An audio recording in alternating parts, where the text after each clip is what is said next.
Ladies and gentlemen, I am your host, Jeffrey Lazarus, and you are watching Welcome to Ascend, Hand of Cool on the Gaming Vector. So this is a game that actually slipped onto Xbox Live Arcade this week, quite under my radar. It is by Signal Studios, the same company that made Toy Soldiers, and it is a free-to-play Xbox Live Arcade game.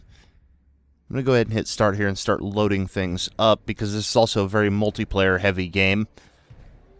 And being that it's free to play, you can also expect microtransactions. We'll be taking a look at those, we'll be taking a look at the menus in the game, and as many of the features as I can possibly get a look at. Now, from what I've seen so far, this is a fairly feature heavy game. So if I miss out on something or don't talk about something that's in the game, it may be because I simply don't know that it exists yet. I've only had a couple of hours to play before recording this video, so you may have to bear with me a little bit if I possibly get some facts wrong. But I will tell you as much as I actually know, and I will try and show you as much as possible as far as what is kind of built into this free-to-play game. This is also technically in open beta, so everything you're seeing and everything I say is also subject to change. So just bear that in mind while watching this gameplay and listening to me talk about the game. So, as you can see here, we finally loaded up the main menu. It takes a minute to load up, and you see there on the right-hand side the actual announcement that it's beta. So what we're going to do first is we're going to take a look at the options. They do have how to play and basics. These basically tell you about the alignments within the game, the crusade, ascending your character, so on and so forth. These are all mechanics that I've only barely dabbled in, being that, I've just really started playing the game. Also talking about the different types of creatures, so on and so forth. Now, we're also going to take a look at the controls, so I'll leave those up on the screen for a moment if you want to kind of try and wrap your heads around that, and you can pause the video now if you want to look a little closer at them. But as you can see, you can block, you can dash, you can use magical spells, which you gain over time, at least from what I've seen, and so on and so forth. There's also a melee attack and a heavy attack, as well as crusade spells, so on and so forth. And I'll kind of go into what all of those do as we go along. Also, settings menu, multiple volume sliders, brightness slider, Y-axis inversion, camera sensitivity, and controller vibration. So let's go ahead and play the game, and we are going to continue with the character that I had started with. Now, from what I understand, kind of the idea of this game is, as you play through, you will level up your character, you'll get better gear and whatnot, and as you do so, you will be able to ascend your character. That makes your character an NPC that you can send to protect shrines and whatnot that you've taken within the world from other players. So an NPC of your character will attack another player, and you can gain rewards from that, so on and so forth. There you can actually see some other players in the background that are playing through their own games right now. So, basically, let's start by talking about these two other players. So there's three factions. There's Light, there's Dark, and there's the Void. My character is a character that is aligned with Light. These other two, the Red character is aligned with the Dark, the Blue character is aligned with the Void, and then Yellow characters are aligned with the Light.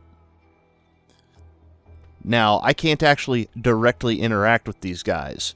But what I can do, aside from what I was talking about earlier, where I could send in, a character that I've ascended to go and protect shrines and fight against these players as they come up to them, there are also abilities, of which I don't have any at the moment, that would allow me to send enemies that I'm fighting into their world, or alternatively, give them a blessing for...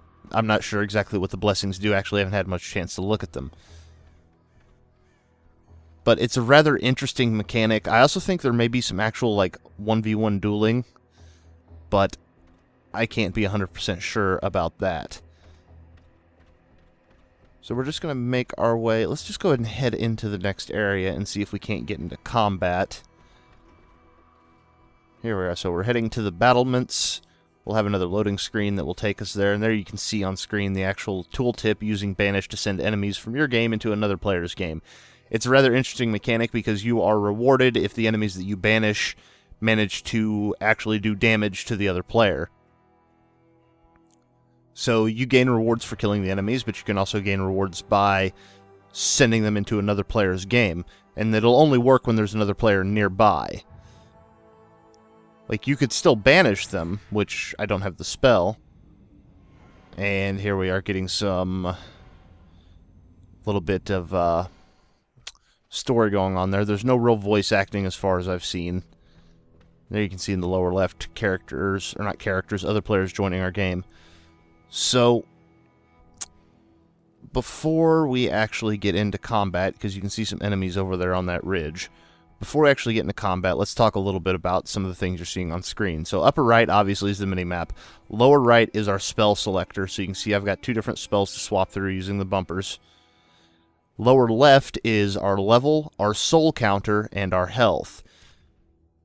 And if we pop into our menu here, you can see up in the right, there is our soul counter. These are items that we can purchase using our souls, such as statistical bonuses that last for a certain amount of time, or different weapons and armor for our character. And if we actually tab over to our inventory, we can also see that we can use souls to upgrade or repair our different gear. And we can also buy specific pieces of gear. Now, you'll earn these souls from playing through the game normally. You can also purchase these souls with real-world money. Now, they still have this listed as based on Microsoft points. We know Microsoft has been doing away with those for the most part, so the real cash conversion here, if you're looking at these, and let's just start with the second tier one because it's the easiest to make the conversion on. 400 Microsoft points is $5, and that will get you 30,000 souls. 800 Microsoft points, which is $10, gets you 70,000. And they scale up from there. You get bonus souls the more and more that you buy. So, with that in mind, let's just say that the $5 for 30,000 souls is going to be your baseline. So $5 for 30,000 souls would get you several pieces of gear. You could probably get a full armor set for that much. It may not be the highest tier armor set, but you could do one. See, a lot of these are running between 2 and 6,000. Some are a little lower, some are a little higher. And it also depends on the stats of what you're actually looking at. And as you'll notice, a lot of these, if you look at the stat changing in the upper right-hand corner for my armor, these are pretty much flat-out straight upgrades. Now, what that basically means is that when dealing with other players, then it becomes kind of a pay-to-win type scenario, because by spending money and having better stuff, you're going to be able to deal with other players more effectively. However, if you just want to go through the campaign and level up your characters and whatnot, then it's not necessarily pay to win. Also, you do get souls for killing enemies, so keep that in mind. You can purchase these without ever actually spending a dime, and there's nothing wrong with that. They also do have a hide helmet option, which I'm actually a fan of. So that gives you an idea on how much some of these items cost if you wanted to do microtransactions. I don't think it's necessarily a bad system. It does feel a little bit pay to win because all of this stuff is strict upgrades, but at the end of the day, it is very much a single-player game with lots and lots of multiplayer components, so I don't think it's necessarily that bad. What it does have, though, as far as multiplayer components, if we can tab over here to our map and actually back out a little bit, Whoops. Backed out too far.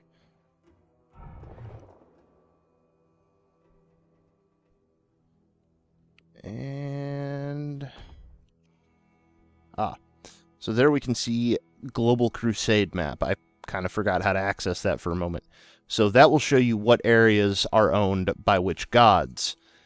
And those areas are taken by players taking shrines within that area. Now, what that will actually do, if I can actually find the menu for it,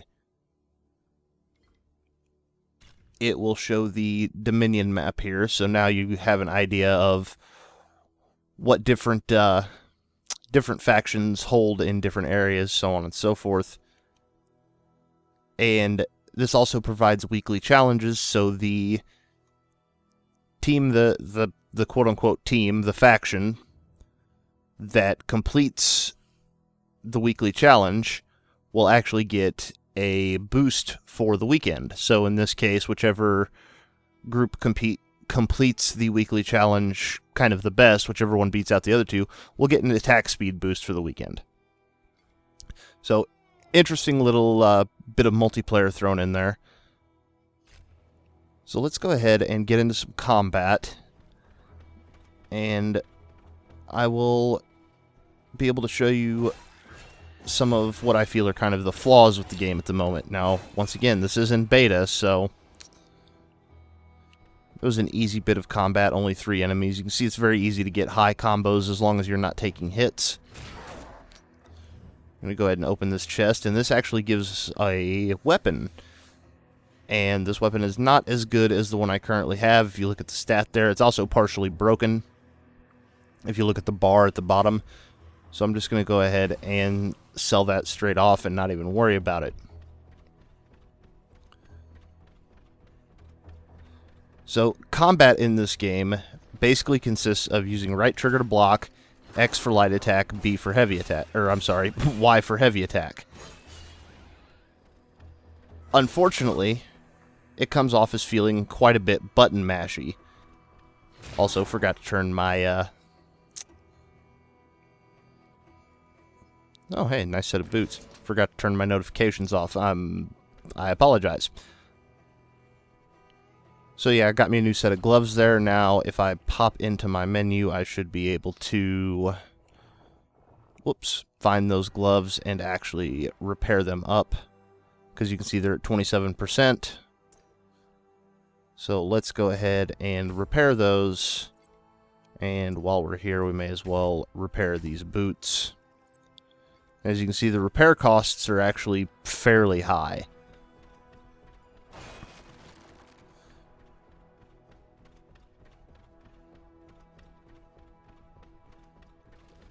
And right up ahead here,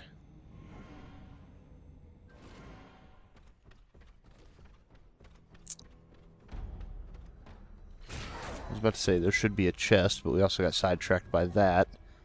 And this will actually give us a boost to armor, so let's go ahead and equip that as well. And now we have some more enemies approaching. So, along with our regular attacks, we do also have magic that we can fire off, like that. And I am getting the ever-loving crap kicked out of me, because I never block anything.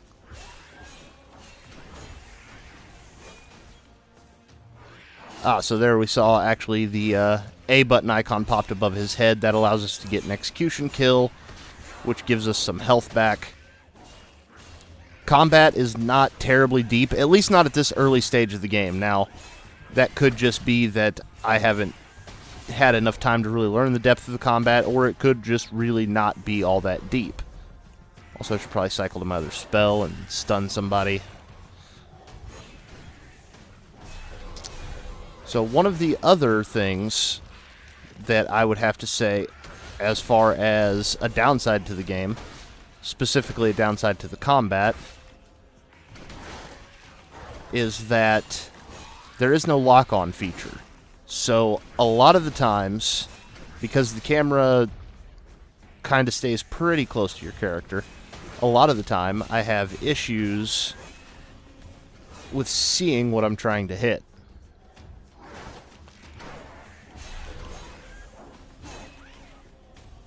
And that can be a real pain when you're sitting there eating shots from an enemy you can't even see, much like I have been for pretty much this entire fight.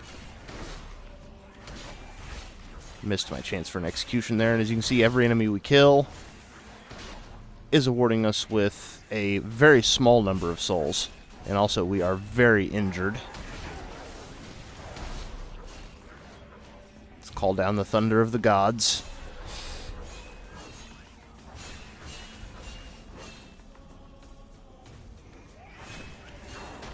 Now you can use your X and Y attack to pull off some pretty nasty combos.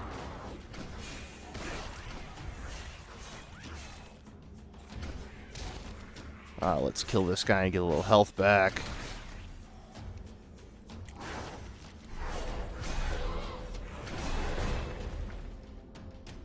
Quit running from me, you bastards.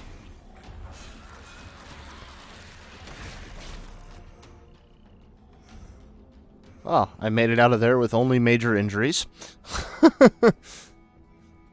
Yes, as you can see, the combat, and like I say, this is very, very early in the game, so things could change very much later on, but the combat feels very much, it doesn't feel like it's got a whole lot of depth, really. Like, it's really 2 attack buttons, your magic spells, and you can block, and then you can do some interesting things, like you can dash. But other than that, like, there's no, like, stamina that ticks down the more you attack. There's no, like, there's only a few combos, really. You can only do so many combos with 2 buttons.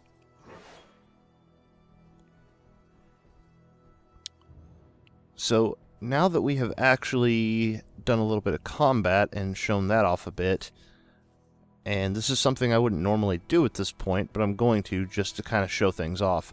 I'm actually going to go ahead. Well, first I'm going to head over here.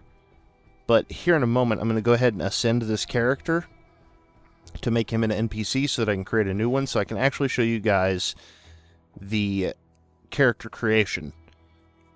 Now, this is just a bit of lore. You find these lore libraries scattered around, and they'll give you bits of lore about the world. Apparently, there's 48, according to the counter in the upper right there. So I'm going to head back over here and go ahead and pop up our menu again, and I'm just going to go ahead and ascend this character so I can actually show you the character creation. So when you ascend your character, basically you're sending this character off to go fight in the crusade, and then you'll be able to control, like, where he goes and what shrines he attacks, which will ultimately decide what other players he goes up against, so on and so forth. Now, you'll be able to select legacy items to be used by all of your future warriors, and then create a new warrior. So, what I will be able to do, I'm going to go ahead and head to this Vault of the Gods, and choose an item to send to my next character. So basically the idea here is that, you know, you can continuously do this to basically have multiple characters out there that are helping your side try and win the battle against the other sides. The thing is, you can also switch sides.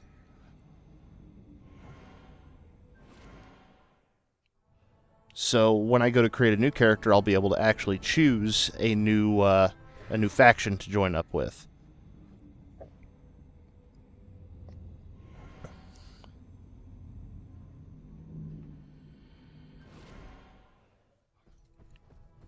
So as you can see, I can place an item on this altar for legacy, and I can place anything that I have on this altar, including runes, including spells.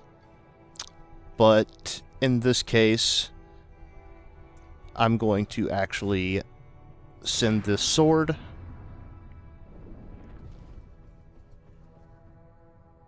Now, you can purchase more legacy pillars so that you can send more and more items, and they are 1,000 souls apiece. So you know what? Let's go ahead and purchase a legacy pillar for 1,000 souls. Just because I want to see what the progression is here.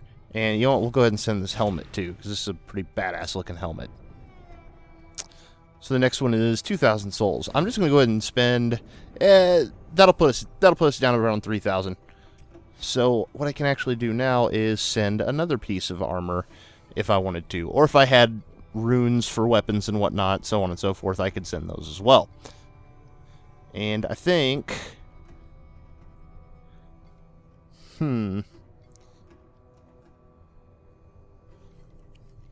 Let's go ahead and... Yeah, let's go ahead and send this leather harness as well.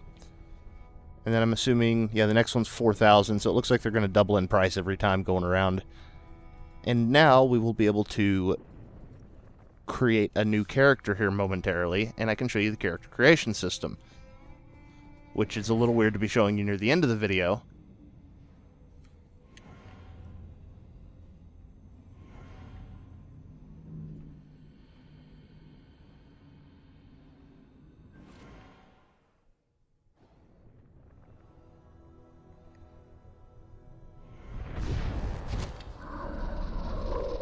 So yeah, this is going to ascend our character, send him off to the crusade, and he will fight on behalf of that god, and will, from what I understand, be able to earn us rewards while doing so, while we can create another character and go on adventuring with our new character. We can also join up with a different faction to learn different spells, because each faction has their own sets of spells. Also, I'm not entirely sure that I did that right, because it doesn't look like I left him with any gear when I ascended him, but that's okay.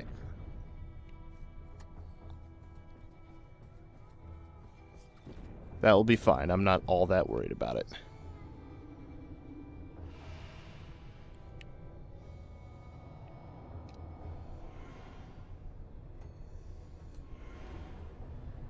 Okay, so by binding ourselves to one of these gods, apparently we get a reward.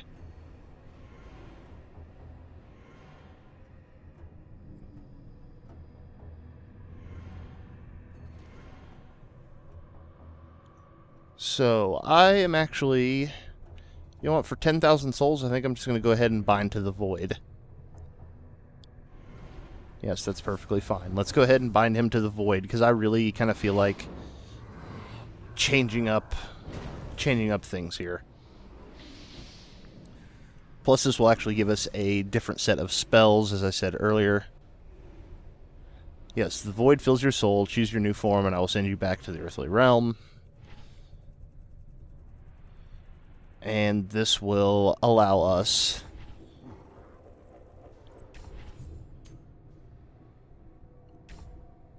to create a new character. So, from here, you can see we've got our facial creations, and I can actually use souls to buy some of these as well. And I kind of feel like... Oh, that's really expensive. A lot of these get fairly expensive the further you go down the tiers there. So let's just go with the Chaos Giant again. Skin color, yes, that's fine. And as you can see, we've also got some different hairstyle options. Let's go ahead and get those. Purchase and select. Now, I do believe that those will stay unlocked across your account, basically. So for every character you create, you'll have these to play with again. Sure, why not? And then we've got different hair colors. And as you can see, the first few tiers of the more normal hair colors are free, but then if you want to start getting some wackier stuff, like purples and greens and whatnot, then you end up having to pay a pretty substantial amount in souls. I'm just going to stick with a basic hair color. Yep, that will work.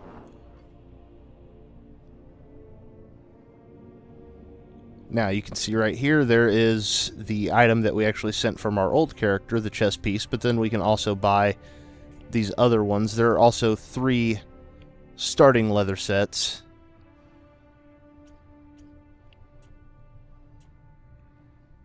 So let's go ahead and take the one that we sent to our new character, and we can get our old helm as well. And then we'll have to outfit some gauntlets and whatnot. So, since I have some souls to spend, I figure we are going to spend some of these on some of these upgrades here. So, let's see here. Let's go ahead and get these forged battle-worn gauntlets. These look pretty good. And, you know what? Let's do the same with the boots, I suppose. And then for weapons, now we've got the sword that we sent, and it would appear to actually be better than most of these other weapons that we could purchase from the outset. So yeah, let's go ahead and use the crafted sword as well. And then we can name our warrior. So let's... Oh, you know what?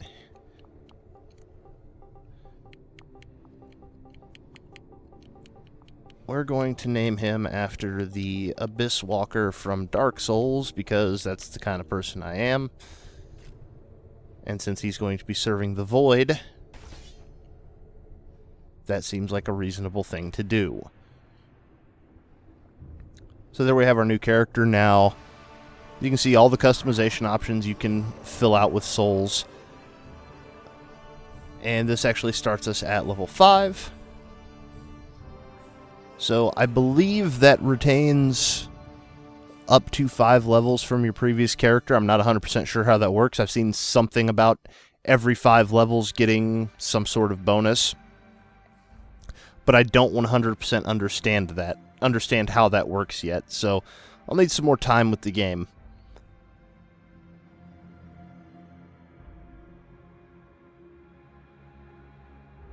Now, since I have never actually done an Ascension, I am interested to see where this actually drops us back into the game.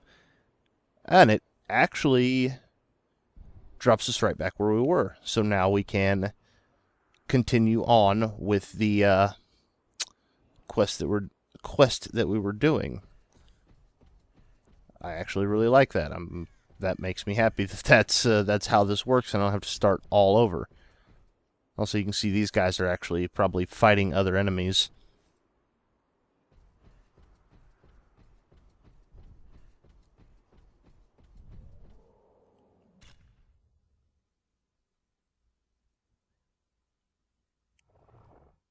Now, what this should also do, if I remember correctly, it gives us the ability to get our hands on some new spells.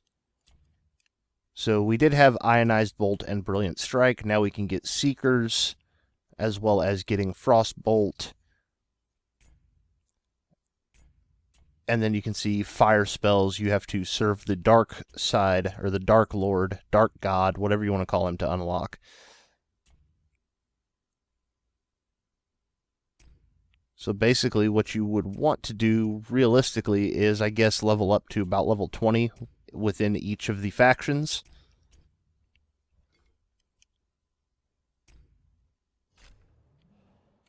So that you can get all of the different magical spells unlocked and then kind of mix and match your character however you want. But so that is pretty much Ascend Hand of Cool in a nutshell from what I've seen just through the first maybe hour or two of the game. It doesn't look like... I'm just going to go ahead and keep playing a little bit while I finish talking about this. It doesn't look as though there is a whole lot of depth to the combat just yet. I'm assuming once you get more spells and, you know, maybe get some sort of abilities that let you get some more mobility or something like that, then maybe the combat will get a little deeper. Maybe it'll get a little more fun. Right now it feels very button mashy. This is also beta, as I stated earlier, so, you know, all of this is subject to change. But really, for a free-to-play game on Xbox Live Arcade, which is a somewhat unheard of thing to have happen as it is, aside from the fact that it really, really needs a lock-on feature, I would say that this is not a bad title at all. It's something that I feel is definitely worth at least checking out I mean, after all, it's free. You're not going to spend any money on this game unless you absolutely want to, so what's to stop you from really checking it out? And if you really like it and you want to throw them $5 and get some cool armor or something like that, then, you know, you can do that. And if you don't, then from what I've seen, at least this far, it is perfectly viable to play the game without ever spending real money on anything. Because, I mean, you can just kill money, grind for souls, so on and so forth. So, yeah, I would say it's, at the very least... Whoa. I don't know what that thing just did to me, but alright. At the very least, I'd say it's an interesting game worth checking out. And, like, really, I've just kind of scraped over the surface of what's in this game. There's other stuff that I've seen, such as, you know, getting followers and taking over shrines, none of which I was able to show you here, unfortunately. There's the fighting other ascended... That's a piece of junk. There's fighting other ascended warriors from other players over control of a shrine. There's, you know, having enemies banished into your world, or you banishing enemies into other players' worlds. See, once again, camera. My biggest complaint is the camera. Also, quit it. Yeah, definitely worth your time to at least check it out. You know, play it, give it a couple hours, get through the tutorial, see what you think about it. I mean, this is something that, like, I'm not going to sit here and say, don't play it, it's garbage. Because it's not garbage. I haven't found it to be exceptionally great yet, but it's not garbage. That much I can tell you. Also, I'm getting wrecked. Holy crap. Oh, you know what? Let's try actually using some... Jeez! Quit with the attacks, you bastards. Oh boy, I'm gonna die.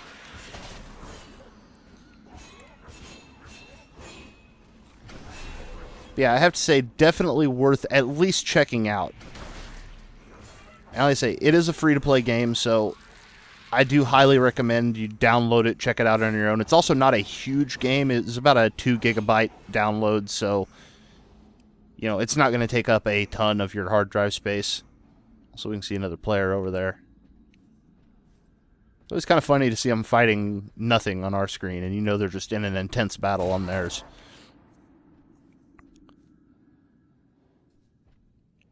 Was there nothing in the chest? Did I just get boned by that chest?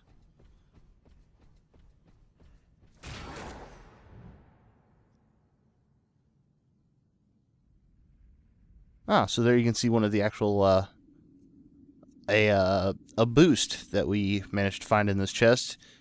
And it increases the amount of XP that we earn. And those boosts you can also buy as well, so if you want to speed things up or, you know, make your character faster, stronger, do more damage, or whatever it may be, that is a perfectly viable option.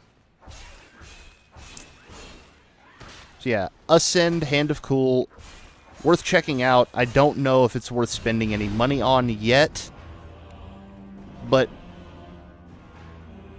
at bare minimum, I would recommend at least giving it a try and seeing what you think of it, because, like, I'm never, unless a free-to-play game is just complete garbage, I'm never going to say don't play it. I will say it has some issues. It is still in beta, so, you know, that could be a problem. That could cause its own set of issues with it being in beta, but for the most part, it seems like a pretty solid game with a few issues. And I would highly, highly recommend, you know, at least giving it a shot and seeing what your own personal thoughts on it are. And with that said, as I slay more and more of these beasts, I have been your host, Jeffrey Lazarus, and thank you for watching.